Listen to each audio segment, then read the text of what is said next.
Hello learners, welcome back to my YouTube channel and इस video में हम लोग डिस्कस करेंगे about LIFO method of pricing of material issued का। Okay, इससे पहले फीफो मेथड मैं ऑलरेडी डिस्कस कर चुकी हूँ।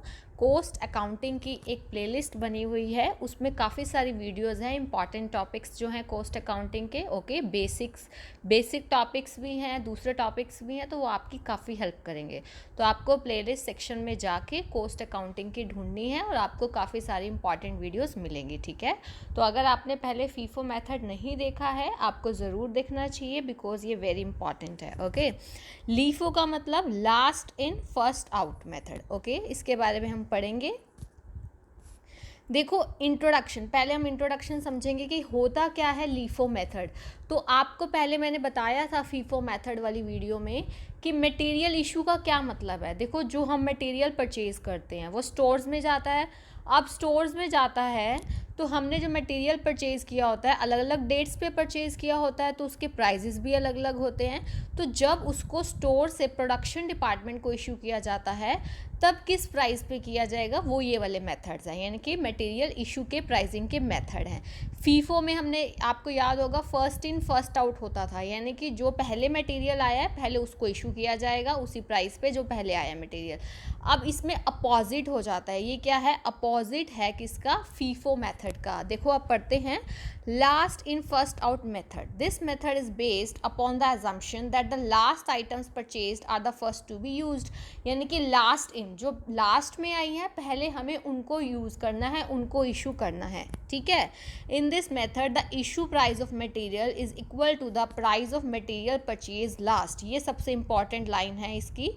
जो इशू प्राइस होगा ना मटेरियल का, वो क्या होगा? जो आपने लास्ट में मटेरियल परचेज किया था वो वाले प्राइस पे हम इशू करेंगे। ठीक है, और ये वाला मेथड सुटेबल कब है? व्हेन प्राइजेज आर राइजिंग, जब प्राइस क्या हो रहे हो? बढ़ रहे हो। Because material will be issued from the latest consignment at a price which is near to the current price level. क्योंकि आप लेटेस्ट, यानी कि जो लास्ट में आपने परचेज किया है, ऑब्वियस है वो लेटेस्ट होगा, तो आप उसी प्राइस पे इशू कर रहे हो ना, तो ये आप मतलब करंट प्राइसेस पे इशू कर रहे हो। ये तभी यूज़फुल होता है जब क्या प्राइस हमारे क्या हो रहे हो? राइजिंग। और आपको याद होगा फीफो मेथड में मैंने बताया था वो कब सुटेबल होता है? जब प्राइस हमारे फॉलिंग, मतलब कम हो रहे हों। क्योंकि अगर हम फीफो मेथड में हमने पहले जो हाईएस्ट प्राइसेस वाले उस चीज़ों को रिकवर हम कर लेते हैं। ठीक है, अब एक चीज़ ध्यान रखना, ये आपके लिए स्लाइड बहुत इंपॉर्टेंट है, आपके साथ मैंने फीफो में भी डिस्कस की थी। ये मेथड्स के नेम आपको पता होने ज़रूरी है। तो हमने जो मेथड्स है वैल्यूइंग मटेरियल इश्यूज़ के, तो कॉस्ट प्राइस मेथड्स में हम जो डिस्कस कर रहे हैं आज है वो लास्ट इन फर्स्ट आउट। वैसे कौन कौन से मेथड्स हैं आपको नेम पता होने चाहिए। फर्स्ट इन फर्स्ट आउट है, लास्ट इन फर्स्ट आउट है, एवरेज कॉस्ट होगा, हम पढ़ेंगे आगे, inflated price, specific price, base stock, highest in first out, ये पढ़ेंगे। ओके, मार्केट प्राइस में कौन कौन से हैं? दो methods, replacement price and realisable value. और स्टैंडर्ड प्राइस मेथड्स में आते हैं current standard price and basic standard price. Okay, अब बात करते हैं हम एडवांटेजेस क्या है लीफो मेथड को यूज़ करने के। लाइक फीफो मेथड ये भी सिंपल है, इजी टू ऑपरेट है। और इसके क्या एडवांटेज है मैंने अभी आपको बताया। It is more suitable in the times of rising prices, जब प्राइस बढ़ रहे हैं, क्योंकि मटेरियल को आप इशू कर रहे हो एट करेंट मार्केट प्राइस। ठीक है, as a result cost of production will increase. अब आप देखो प्राइस बढ़ रहे हैं, तो अब आप जिस पे मटेरियल इशू करेंगे, जिस प्राइस पे, वो ज़्यादा होगा, इससे कॉस्ट ऑफ प्रोडक्शन बढ़ेगी और प्रॉफिट कम होंगे। और प्रॉफिट अगर, मतलब ये इनकम टैक्स के पॉइंट ऑफ व्यू से हम बात कर रहे हैं, इनकम टैक्स के पॉइंट ऑफ व्यू से कि हमारे प्रॉफिट क्या होंगे? कम होंगे। लेकिन एक चीज़ ध्यान रखना, वैसे तो हमने प्रॉफिट अपने बढ़ाने होते हैं, यहाँ पे हम किसके रिगार्डिंग बात कर रहे हैं? टैक्स पॉइंट ऑफ व्यू से। ठीक है, और इसका सबसे इंपॉर्टेंट एडवांटेज है, in this method production is charge at the recent price. क्योंकि आपका जो last in first out method है ना, तो जो लेटेस्ट आपने परचेज किया जिस प्राइस पे, उसी पे आप इशू कर रहे हो, तो production is charge at the recent price because material are issued from the latest consignment. अब इसके डिसएडवांटेजेस भी क्या हैं? देखो, अब आपको पता है कई बार प्राइस बहुत ज़्यादा फ्लक्चुएट होगा, तो इसमें चांसेस है किसके, क्लैरिकल एरर्स के, और जो कैलकुलेशन है वो भी काफ़ी कॉम्प्लेक्स हो जाती है। अब एक इसका ना एक सबसे बड़ा डिसएडवांटेज ये है कि जो क्लोजिंग स्टॉक है are valued at old price. क्यों क्यों क्योंकि आप पहले जो लास्ट वाले प्राइजेज हैं पहले आप उन पे इशू कर रहे हो, तो जो क्लोजिंग स्टॉक बचेगा वो किस पे बचेगा, जो पुराने प्राइजेज हैं, ठीक है। Hence they do not reflect current price, तो हमारा जो क्लोजिंग स्टॉक है वो करंट प्राइस को शो नहीं करेगा, इसीलिए हो सकता है स्टॉक हमारा अंडर वैल्यूएशन हो जाए या उसका ओवर वैल्यूएशन हो जाए, यानी कि वो रियल टर्म में जो रियल प्राइस है हमारा करंट वो नहीं दिखाएगा क्लोजिंग स्टॉक, ठीक है। और इसमें एक चीज़ ध्यान रखना, under this method material purchase at last are issued first, यानी कि जो हमने लास्ट में परचेज किया वही आप इशू कर रहे हो फर्स्ट पहले वही कर रहे हो, ठीक है। यानी कि जो लास्ट में किया आपने परचेज उसको पहले फर्स्टली आप इशू कर रहे हो, तो हो सकता है material purchase earlier become obsolete हो सकता है ना जो पहले वाला मटेरियल है। लेकिन इसकी एक और मैं डिसएडवांटेज कह सकती हूँ कि थोड़ा सा यहाँ पे जो फिजिकल फ्लो ऑफ गुड्स होता है ना इस मेथड के अंदर, उसमें हमारा थोड़ा कन्फ्यूज़न रहता है, ठीक है। तो वो भी एक इसका क्या है, फिजिकल फ्लो ऑफ गुड्स के रिगार्डिंग भी इसका क्या है, यहाँ पे इसका कन्फ्यूज़न रहता है, ये भी एक डिसएडवांटेज है। अब हम इसका एक न्यूमेरिकल सॉल्व करेंगे लीफो मेथड से, जैसे हमने फीफो मेथड में किया था, अब हम लीफो मेथड से न्यूमेरिकल सॉल्व करेंगे, ठीक है। मैं आपको सॉल्व करवाऊंगी, लेकिन आपने फिर बाद में खुद से भी कर देखना है।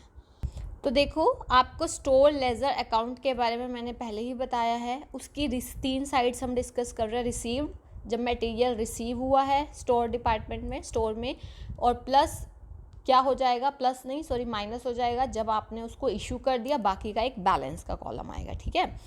देखो, ओपनिंग बैलेंस आपको दिया हुआ 1000 units at the rate of 2, और एक चीज़ ध्यान रखना, हमने डेट्स के अकॉर्डिंग चलना है, जोन सी डेट वाइज चलना है। अब देखो, रिसीव्ड साइड यहाँ पे आपको दिया हुआ है जनवरी 1 का, ओके, और ये इशू वाला दिया हुआ है आपको, ओके, और हमने इशू किस रेट पे करना है वही हमने देखना है।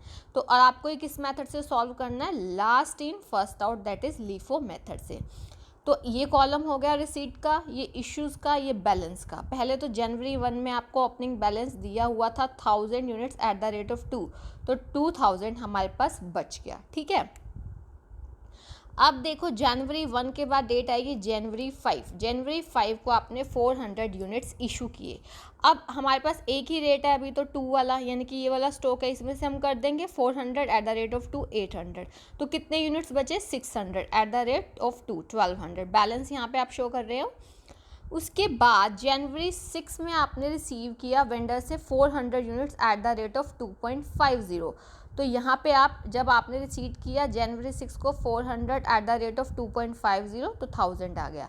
अब आप देखो, एक 2 वाला है, एक 2.5 वाला, आप उसको अलग अलग ही शो करेंगे, तो 600 यूनिट्स ₹2 वाली बच गई थी, और 400 यूनिट्स अभी हमने रिसीव किया एट द रेट ऑफ 2.5, तो ये हमारा बैलेंस आ गया 6 जनवरी का, ओके। अब आगे का देखते हैं।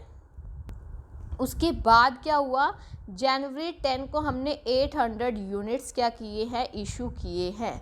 अब उसके बाद देखिए यहाँ पे जनवरी 10 800 यूनिट्स।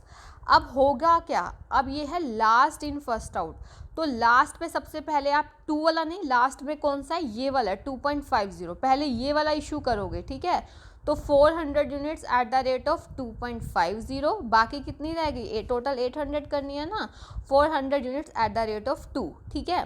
अब आप ये देखिए, हमारी 400 वाली तो पूरी ख़त्म होगी, 2.50 वाली, यहाँ पे आप देखेंगे बैलेंस में 600 वाली में से हमने 400 कर दी, तो बाकी 200 बची units at the rate of 200 units at the rate of 2, ये आपके पास 400 आ गया, ठीक है। अब देखिए, फिर जनवरी 11 को हमें रिसीव हुआ है वेंडर से 300 units at the rate of 2.10। अब देखें आप इसको, रिसीव हमने दिखा दिया 300 units at the rate of 2.10, ये आ गया, रिसीव हो गया। बैलेंस कितना बचा, पहले तो ये वाला बैलेंस कर देंगे सेम, फिर ये वाला, ठीक है। 300 units at the rate of 2.10, तो ये 630 आ जाएगा, ठीक है। अब उसके बाद जनवरी 11 हमारा हो गया। अब जनवरी 16 में देखेंगे 200 यूनिट्स हमने इशू किए हैं, तो 200 यूनिट्स को लेटेस्ट वाले पे, यानी कि जो लास्ट वाला है 2.10 है, इस पे इशू करेंगे। अब कितनी बची, ये तो 200 की 200 बच गया एट द रेट ऑफ 2, और ये 300 में से हमने 200 यूज़ कर लिया, तो 100 बचा at the rate of 2.10, okay. अब हम बात करते हैं नेक्स्ट डेट की, डेट इज़ जनवरी 18 को। फिर हमने 200 यूनिट्स इशू किए, तो क्या होगा, अब आप ये देखिए, पहले हमने ये वाला यूज़ करना है लास्ट वाली, तो 100 2.10 रेट से और 100 2 रेट से। अब इसमें ये तो ख़त्म हो गई, इसमें से हमारी 100 बच गई, ये वाली 2 रुपीज़ वाली, ये लिख दी, ठीक है। अब उसके बाद आपको बोला गया है जनवरी 20 को आपको 600 यूनिट्स मिले, 2.20 रिसीट हुए आपको। तो यहाँ पे आप दिखाएंगे रिसीट साइड में। अब देखो 100 यूनिट्स ये वाले एट द रेट ऑफ 2 वाले, और 600 units at the rate of 2.20 वाले, ठीक है। अब ये बैलेंस हो गया।